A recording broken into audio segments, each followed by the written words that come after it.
Ní báyìí ọ̀rá kánà tí ní bẹ́ẹ̀ ṣe pọ̀ tó ṣé ó sì mọ̀ pé mo ti náwó lórí igi àbí ìnáwó ṣé mo gbìyànjú mo sì ṣẹ̀ṣẹ̀ bẹ̀rẹ̀ ní. Ó ṣẹ̀ṣẹ̀ bẹ̀rẹ̀ àní kí láti rí o. Ó ṣẹ̀ṣẹ̀ bẹ̀rẹ̀ kí láti rí. A sì máa gòkè sí orí mi kí ìgbàlá yóò ti rọ̀. Ó ṣọ́jú pé kálá àtọ́kù bá kú. Láti ní lọ́dọ̀ ó máa tún takò lọ́dádó. Àbọ̀ aráyè máa tún máa rẹ̀ lọ. Ẹ wá jẹ́ kí n gbé microphone fún un. Ṣé ẹ rí kéèké ti fún yín lẹ́tẹ̀ béèrè lẹ́ẹ̀ka bí òfin yín? Ó ti fún yín lẹ̀ lólógún ẹrú. Ṣé ẹ mọ̀ kọ́ fẹ́ dìbò? House of Assembly, Akínyẹlé Constituency 1. Ṣé ẹ mọ̀ bẹ́ẹ̀ àbí? Ó ti fún yín lẹ̀. Ìgbọ́ ìgbé yẹn kó tó nǹkan gbà tó fún yín lẹ̀. Ok, ẹ ṣeun.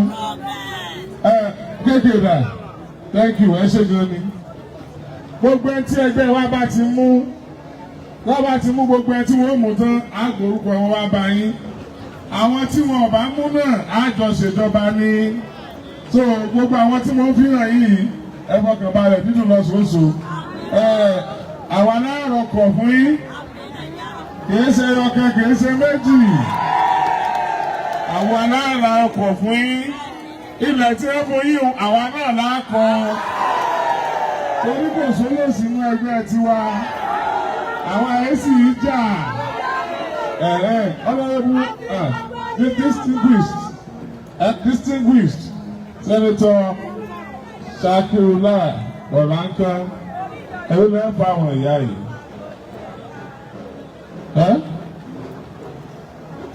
Èlò náà fún wọn.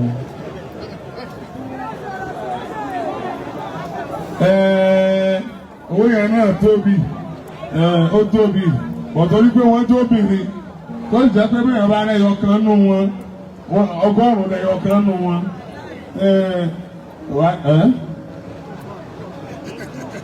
Takidu! Ẹgbẹ́ Ẹlẹja! Ẹ kú oríire o. Ọ̀rọ̀ ń kọ́ lóògùn yìí ní 2 million naira. 2 million naira. Lèsì dájọ́ sówó ẹ̀. Bó ṣe lóògùn yìí yẹn òní náà lẹ́rí. Mo sọ wípé tọ́bìnrin ó dùn. Èyí bá bá tún ṣe lẹ́yìn eléyìí yóò tún dùn. Ṣùgbọ́n lẹ́yìn ìtẹ̀lé yìí, ẹ fojú kéré ara yín pọ̀ lẹ́bi lóbi o. Ibi ìtóbi lóòótọ́ ṣùgbọ́n chóòkì wa kò gbà wá. Kò gbà wá ẹjẹ́ lọ máa lo adámẹ́sì gbà. Because bẹ́ẹ̀ bá kóru yìí dé orí fídíò ọlọ́pàá yẹn mẹ́tú kò lè gbà á fún yín. So ọbẹ̀ tàkà máa lo adámẹ́sì gbà. Àwọn èèyàn rẹ́rìn ìrìnàjò ẹ̀rọ. Òṣèlú ẹni máa bá ẹ ṣòṣèlú àníṣẹ́sì tó lórílé. Òṣèlú ẹni máa bá ẹ ṣòṣèlú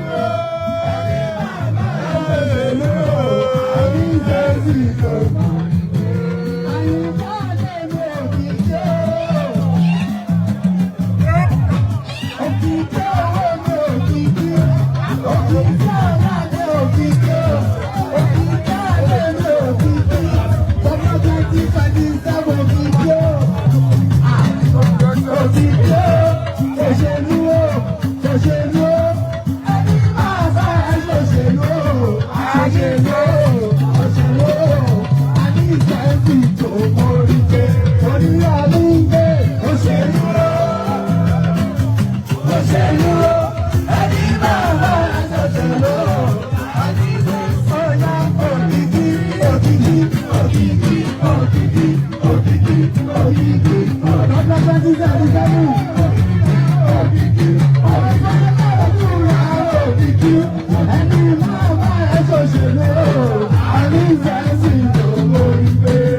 Anúṣọ,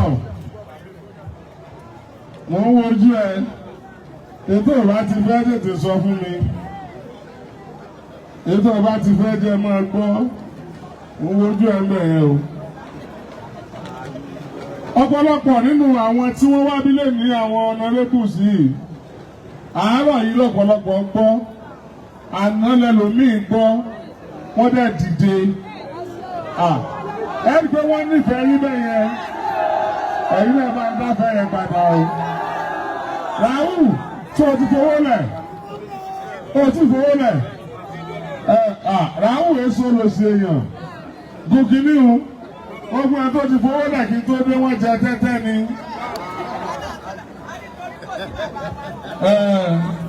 Ràhùn máa ń náwó gan, ó sì tún jẹ́ èèyàn dáadáa.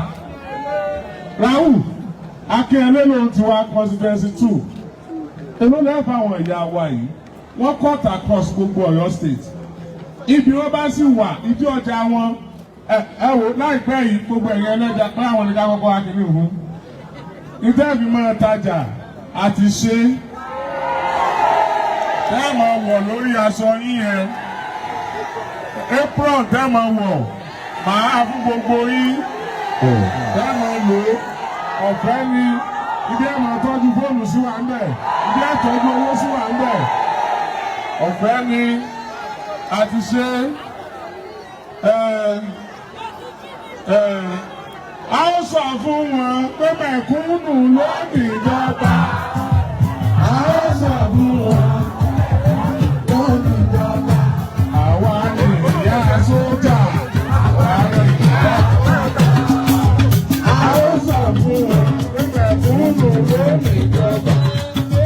A ó sọ fún wọn pé mẹ̀kúnnù ló ní ìjọba. Àwa ó sọ fún wọn pé mẹ̀kúnnù ló ní ìjọba.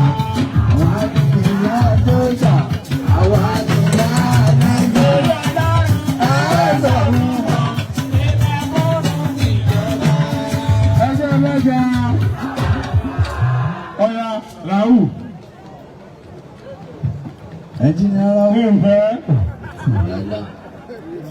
ọmọ bí mò ń lọ tètè lọ́bẹ̀.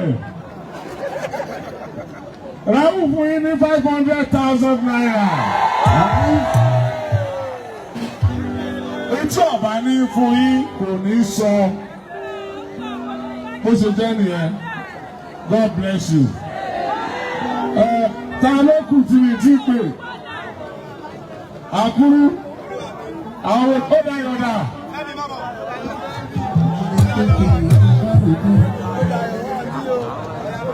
Tí bá ti ṣe léyìí tán, certificate náà fún yín.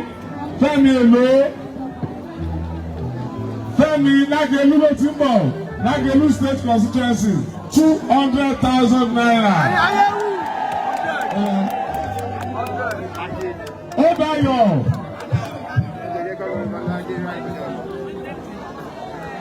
Ìbàdàn North constituency 2.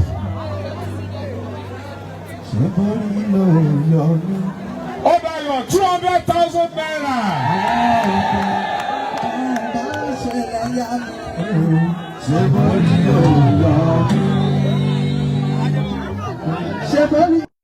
Ṣebọ́lì ló yọ mí, àwọn ọ̀gá wọn bá ṣe Bámidélé.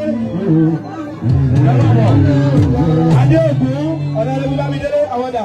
Gòkè lẹ́rọ̀. Ọ̀ya ọ̀rọ̀ mi. Tínú bá bí mi, mo lè gba pounds lọ́wọ́ ẹlòmíì, mo lè gba dọ́là. Ó tí kò lẹ̀. Hello. Ọ̀rọ̀ tí tó dé àbí? Ọ̀rọ̀ mi wọ̀. Sáìsà.